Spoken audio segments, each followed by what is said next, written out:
city of Cape Lomond is growing, and as such, the need for sufficient governance is growing as well. We've invested strongly in transit, and we've expanded the commercial hub of the city as it currently stands with a modern suburban downtown. Now is the time to create something of an administration district. Himanshu from the Discord suggested a build based on the Central Vista project in New Delhi. It was great timing as I was looking to get an office based build, and this would be a good excuse to get some of the larger service buildings clumped together in one place as well. To help us with that, we have a new mod to try out. Copy and paste functionality has arrived to Cities Skylines 2 with the ctrl+C mod by JK142, so we're going to use that in the build and we're going to see how we get on. Before I crack on with the build, I'm going to get a few more areas named after channel members and Patreon members. First up is the Beach Hotel Resort. This will hereby be known as the Renjiro Beach Resort. Cheers Murat, hope you like that one, cheers for the support. Next up is the Shipyard. As I said in an episode a couple of weeks ago, it's looking a bit sad and it's missing a lot of its original features due to swapping mod platforms a while back. It'll need a bit of a refurbishment soon, but today it'll get its name and I'm going to call it after Gizmo Nugget. Cheers Marius, this one's for you. He also streams on Twitch, so go check him out. So I've picked this spot to the south of the city. After clearing and flattening the area, first thing to do is to choose the orientation of the development.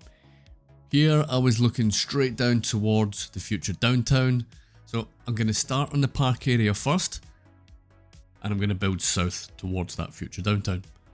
The layout of this will roughly mirror the real life version, but there will be a few differences. To get these perfect circles, I'll take advantage of the continuous curve tool, and to get symmetrical angles going out from the middle of the circles, you just need to pay attention to the angle given to you in the UI. When the main path park outline is complete, I'll introduce the first of our vehicle roads. This will be pretty light on traffic I reckon, and I don't want big roads spoiling the look of this one, so I'm going to be sticking to the alleyways for this central part of the build. We'll need a long central road to build out from.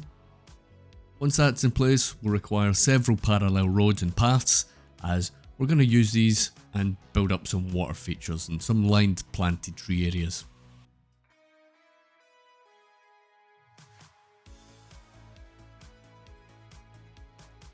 Before going any further, I want to show off a new mod. We now have the ability to copy and paste stuff within the game using the new ctrl+C mod. I plan on having symmetrical offices here, symmetrical blocks on either side of the main vista. So I'm going to go and use the tool by selecting the buildings that I want to copy. I've already joined up 4 office buildings to create a block. So once they're selected, you just hit ctrl+C and that will be it copied. And once you're happy with the placement, you just mouse click to paste it. And it's easy as that. Seems to work well. I've not had any stability issues with it, no crashes or anything like that, so happy days. But it did have a bit of an issue with some pedestrian path finding, so we will need to address that later. With the parallel networks in place, I want to create some linear water features, so I'm going to need to convert the paths to key wall so we can get that drop in elevation, and we just drop the height down where the water needs to go. It'll always look a little uneven here, kind of bugs me, but there's really not much that you can do about it other than using wider roads, to hide the jank and the change in heights, or use vegetation to hide it if that's appropriate, obviously. So after a bit of trial and error, I managed to get those water features filled up okay. Next, I want to sort out the rest of the pathwork. These paths will frame the different contrasting surfaces I've got planned and the tree cover that I've got planned as well. Pretty much complete most of the pathwork given this development its main shape. Well, that is before we get on to the custom pathwork later on, and there's going to be plenty of that. With the area framed off, it's time to move the office blocks into position. So with each block orientated against the road, I'll create a little frame with alley roads and we'll just slot them into position. To stop most of these error messages, I've already hooked up the road to the main road network, so we should be good to go in terms of water and electricity provision. So let's get all of them in place. I'm going to use that ctrl+C mod again, and we'll see how it works getting full blocks copied over. So I want to see if it works without any issues, and copy over the roads, the whole lot.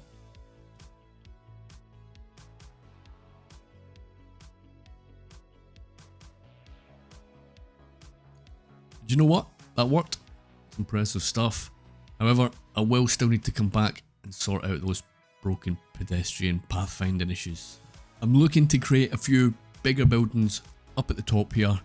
Remember, the idea is to give us a great view looking from the park end down over the administration buildings, and eventually we'll have the downtown as a backdrop for the scene. It should make a great skyline. Well, that's the plan anyway, so fingers crossed on that one. I've used the welfare office as it seemed like a better fit. There will be a couple more added, we'll get to that.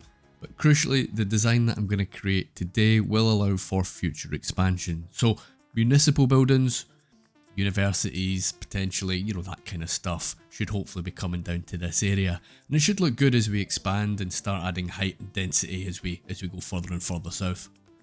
So there's a couple of little jobs that need to be sorted out here. Let's get all of the roads smoothed out. This isn't the final road, by the way. There will be plenty of scope to scale this up later as we add stuff to the area. Let's get this water edge tight as we can, and we'll remove all the drag that we can as well. Let's get all this stuff tidied up.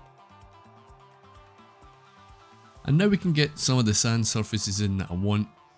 Using the sand here for a strong contrast to the grass is the plan, but also it's going to work well with some of the surface works that you're going to see around the buildings. At the bottom of this vista area, I'm going to use just a plain grass surface to contrast, and I'm going to use that same surface in between the sand areas as well. That's not a bad base to build off. Here I want to frame off an additional car park, especially as we only have alley roads here. I'll remove some objects and I'll add some of my own to differentiate it from the standard car park asset. A little bit of hedging is in order here, and we'll get the whole thing boxed off. The second big building is going to be the City Hall. Gives a few different benefits to the city. Not entirely sure if we'll keep it active right enough. I might just switch it off for now. But from an aesthetic point of view just now, it definitely fits the bill. It's definitely in. I'm going to forward plan a bit here and stick a high school down. It does actually look the part alongside the other bigger buildings, and I'm going to orientate it in the same manner as the other big assets here as well. There's going to be quite a bit of residential behind it later down the line, so I'm going to use this spot as the site for some further education. I'll just deactivate it for now, and we can get it operational once we have the demand. After boxing it all off with alleys, I'm going to get on with the time consuming job of creating a custom path network linking up all the big buildings. I'll create some diagonals for some interest, and I'm going to replace the yellow brick that comes built in with the asset, and I'm going to replace it with the sand texture, same as we see elsewhere on the build. So everything should hopefully blend together seamlessly, and I'll let this run for a bit and I'll catch up with you in a minute or two.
With the surfaces mostly in place up here, I'm going to quickly create another little park, and I'm just going to mirror the one that's built into the welfare office.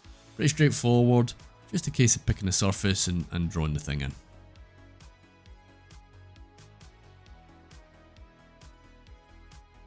With the custom path work in place, I'll grab the invisible path network tool and trace a path through the development.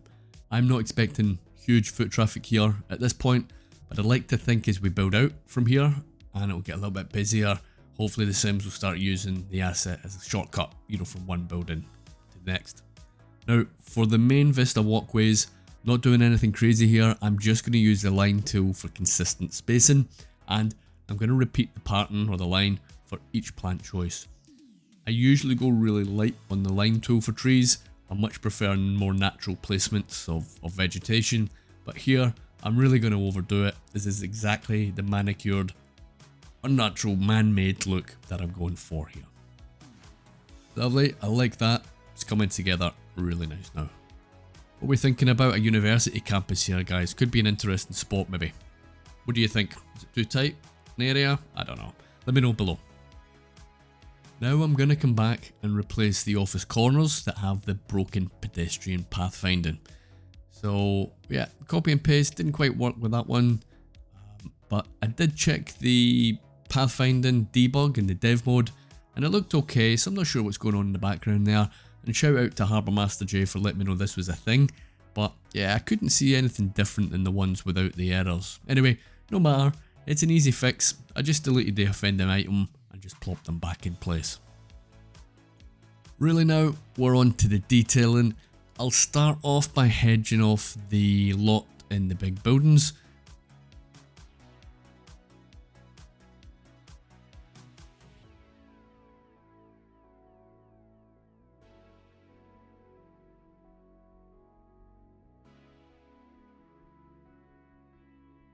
Then I'll go to the park areas. I'll need to surface it out and add some fences.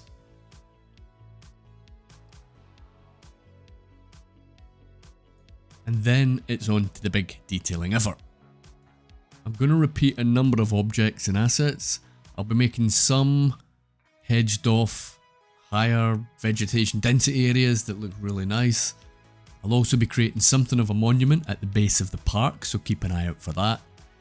The park itself will mostly be lawn, nice and plain, and it will contrast against the heavy vegetation on the Vista walkways. And at the bottom of the park, I'm going to create something of a more natural sort of wildlife area. So we should be left with a few distinct individual plant areas, and it should look kind of nice. So at this point, I'm going to pop it on a bit of a time lapse, and I'll catch up with you in a couple of minutes.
With all the detailing in place, I've gone ahead and I've brought the trees right up to the development. I think having that sort of sharp tree line right up against the buildings and the roads looks pretty good, and it helps contrast, I guess, to its surroundings. Really happy with this one. Took quite a long time obviously, but definitely worth it. I did mention on a previous episode that I'll be filling out some areas with low density residential. We've got plenty of points of interest in the build, and we really need to build out from it and take advantage of the city services nearby. So over the next few episodes I'm going to be bulking out the suburb again. Obviously we've started that in previous episodes, and then we can really get cracking with some other builds elsewhere in the city. So here I'm just going to create a little neighbourhood down beside the schools and the country club, and we'll get a little bit extra population in here as well, which is kind of nice. So let's have a look at the final build. I think this shot really shows off where it's going to sit within the existing building development. It's looking really good up against the river. I'm happy with the different park elements as well. The sort of overgrown part, the manicured lawn, and then of course the tree lined parts, and then all the fancy gardens of the big buildings. All that intricate path detailing really comes together with a shot like this. I like all the different colours that contrast, and we can really get a pretty good overview of how the whole thing looks on this angle. I'm going to go for a closer look at those gardens again, and what difference the hedges make, and all those extra little bushes and extra plants and details and all the rest of it. Nice close up look at the path network as well, which is good. This monument is called the Workers' Anvil. It's a monument to all the Sims that built the city, and I think a fitting tribute.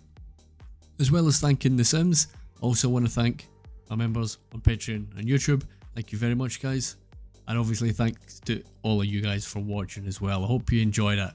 I'm going to leave you with a couple of images of the final build, and I'll have a couple of links at the end if you want to check out a couple more videos.